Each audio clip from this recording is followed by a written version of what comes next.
اعوذ باللہ من الشیطان الرجیم بسم اللہ الرحمن الرحیم لا حول ولا قوة الا باللہ۔ السلام علیکم ورحمۃ اللہ وبرکاتہ۔ گزشتہ ویڈیوز میں ہم نے ختم نبوت کے قرآنی دلائل، احادیث مبارکہ اور صحابہ کرام کے واضح اور دو ٹوک موقف پر تفصیل سے بات کی، لیکن آج میں آپ کو ایک ایسا ایمان افروز واقعہ سنانے جا رہا ہوں جو نہ صرف ہمارے پیارے نبی صلی اللہ تعالی علیہ وآلہ وسلم کی عظمت و صداقت کو بیان کرتا ہے، بلکہ عقیدہ ختم نبوت کی ایسی زبردست دلیل ہے جو ایک بے زبان جانور کی گواہی سے روشن ہوتی ہے۔ اور وہ واقعہ یہ ہے کہ ایک دن حضور پاک صلی اللہ تعالی علیہ وآلہ وسلم اپنے صحابہ کرام کے ساتھ بیٹھے ہوئے تھے کہ ایک اعرابی کا اس بابرکت محفل کے پاس سے گزر ہوا۔ یہ اعرابی جنگل سے ایک گوہ پکڑ کر لایا تھا۔ اب آپ کے ذہن میں ایک سوال ہوگا کہ گوہ کس کو کہتے ہیں؟ گوہ ایک جانور ہے جو چھپکلی کی ایک بڑی قسم ہوتی ہے۔ یہ عام طور پر صحرائی علاقوں میں پایا جاتا ہے اور زمین پر رینگنے والا جانور ہوتا ہے۔ اس کا جسم موٹا، پاؤں مضبوط اور دم موٹی ہوتی ہے۔ یہ تفصیل تھی ایک گوہ کی، امید ہے آپ سمجھ گئے ہوں گے۔ تو چلیں اس سلسلے کو آگے بڑھاتے ہیں۔ اعرابی نے آپ صلی اللہ تعالی علیہ وآلہ وسلم کے بارے میں لوگوں سے سوال کیا کہ یہ کون ہے؟ لوگوں نے بتایا کہ یہ اللہ تعالیٰ کے نبی ہیں۔ اعرابی یہ سن کر آپ کے پاس آیا اور کہنے لگا، میں اس وقت آپ پر ایمان لاؤں گا جب یہ گوہ آپ کی نبوت پر ایمان لائے۔ یہ کہہ کر اس نے گوہ کو آپ صلی اللہ تعالی علیہ وآلہ وسلم کے سامنے ڈال دیا۔ پیارے محمد مصطفیٰ صلی اللہ تعالی علیہ وآلہ وسلم نے گوہ کو پکارا تو اس نے اتنی بلند آواز سے لبیکہ کہا کہ تمام حاضرین نے سن لیا۔ پھر آپ صلی اللہ تعالی علیہ وآلہ وسلم نے اس سے پوچھا، اے گوہ یہ بتا میں کون ہوں؟ گوہ نے بلند آواز سے کہا، آپ رب العالمین کے رسول ہیں اور خاتم النبیین ہیں۔ جس نے آپ کو سچا مانا وہ کامیاب ہو گیا اور جس نے انکار کیا وہ ناکام ہو گیا۔ یہ دیکھ کر وہ اعرابی فوراً ہی کلمہ پڑھ کر مسلمان ہو گیا۔ اچھا، اب سمجھنے والی بات یہ ہے کہ ایک جاہل دیہاتی جب سچائی کو پہچانتا ہے تو فوراً دل سے ایمان لے آتا ہے۔ وہ گوہ کی زبان سے نبوت کی گواہی سن کر مسلمان ہو جاتا ہے۔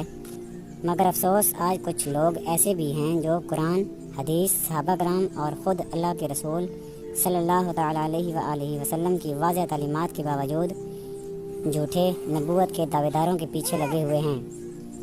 یاد رکھیں، جو شخص قادیانی مذہب پر مرے گا وہ ہمیشہ ہمیشہ کے لیے جہنم میں رہے گا، اور اس کی سزا بت پرست مشرکوں سے بھی زیادہ سخت ہوگی۔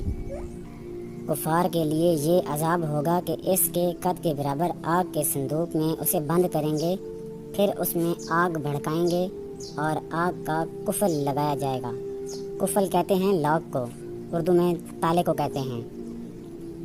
پھر یہ صندوق آگ کے دوسرے صندوق میں رکھا جائے گا اور ان دونوں کے درمیان آگ جلائی جائے گی اور اس میں بھی آگ کا قفل لگایا جائے گا۔ پھر اسی طرح اس کو ایک اور صندوق میں رکھ کر اور آگ کا قفل لگا کر آگ میں ڈال دیا جائے گا۔ تو اب ہر کافر یہ سمجھے گا کہ اس کے سوا اب کوئی آگ میں نہ رہا اور اب ہمیشہ اس کے لیے عذاب ہے۔ جب سب جنتی جنت میں داخل ہو لیں گے اور جہنم میں صرف وہی رہ جائیں گے جن کو ہمیشہ کے لیے اس میں رہنا ہے، اس وقت جنت و دوزخ کے درمیان موت کو مینڈھے کی طرح لا کر کھڑا کریں گے۔ پھر منادی کہتے ہیں آواز دینے والے کو۔ پھر منادی جنت والوں کو پکارے گا، وہ ڈرتے ہوئے جھانکیں گے کہ کہیں ایسا نہ ہو کہ یہاں سے نکلنے کا حکم ہو۔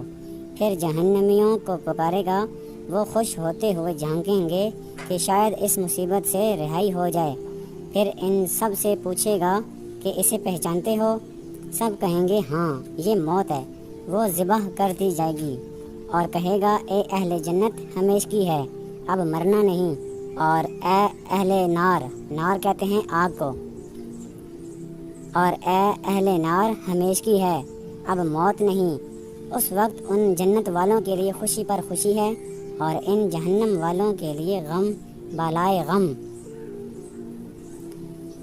جو بھی ختم نبوت کا انکار کرتے ہیں، میں ان کو یہ ہمدردانہ مشورہ دیتا ہوں کہ وہ اپنے حال پر رحم کریں، اپنی جان پر ظلم نہ کریں اور نبی آخر الزمان محمد الرسول اللہ صلی اللہ تعالی علیہ وآلہ وسلم پر سچے دل سے ایمان لے آئیں، اور جس نے نبوت کا جھوٹا دعویٰ کیا اسے مرتد سمجھیں، اور جو اس کو نبی مانتے ہیں انہیں بھی مرتد سمجھیں اور اسلام کے دامن میں آ جائیں۔